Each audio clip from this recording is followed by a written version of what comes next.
एका आंदोलनाने संपूर्ण देशाला हादरवून सोडले। शिक्षणासाठी रस्त्यावर उतरलेले विद्यार्थी आणि काही तासानंतर समोर आलेली अशी दृश्य ज्यामुळे अनेकाच्या मनात एकच प्रश्न निर्माण झालाय। आंदोलनावर नियंत्रण मिळवलं गेलं की माणुसकीच हरवली? आज आपण संपूर्ण घटनाक्रम सुरुवातीपासून शेवटपर्यंत पाहणार आहोत। नमस्कार मित्रांनो, मी साक्षी आणि तुम्ही पाहत आहात न्यूज नेटवर्क 360। दिल्लीतील जंतर मंतर येथे विद्यार्थ्यांचे आंदोलन सुरू असताना अनेक व्हिडिओ सोशल मीडियावर मोठ्या प्रमाणात व्हायरल होत आहेत। या व्हिडिओमध्ये पोलिसांच्या कारवाईबाबत गंभीर आरोप करण्यात आले आहेत। हे आरोप आणि व्हिडिओ सोशल मीडियावर मोठ्या प्रमाणात शेअर होत असले तरी त्यांतील प्रत्येक दाव्याची स्वतंत्रपणे पडताळणी होणे आवश्यक आहे।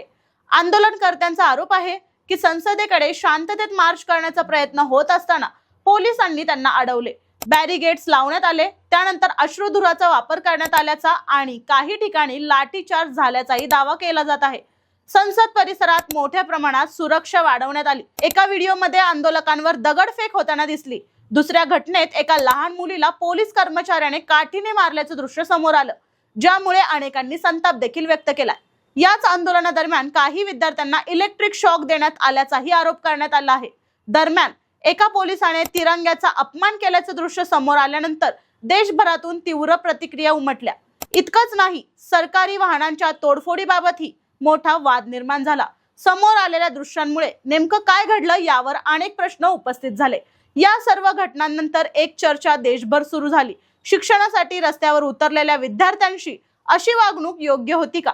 काहींचं मत आहे की कायदा आणि सुव्यवस्था राखण्यासाठी पोलिसांची कारवाई आवश्यक होती, तर अनेकांचं म्हणणं आहे की विद्यार्थ्यांच्या मागण्या ऐकून घेण्याऐवजी त्यांच्यावर शक्तीचा वापर झाल्याचं चित्र दिसलं। यामुळे आजचा प्रश्न फक्त एका आंदोलनाचा नाही मित्रांनो, प्रश्न आहे लोकशाहीत विद्यार्थ्यांचा आवाज नेमका कसा ऐकला जाणार? तुमचं मत काय आहे कमेंटमध्ये नक्की सांगा आणि अशाच अपडेटसाठी न्यूज नेटवर्क 360 ला सबस्क्राइब करायला विसरू नका।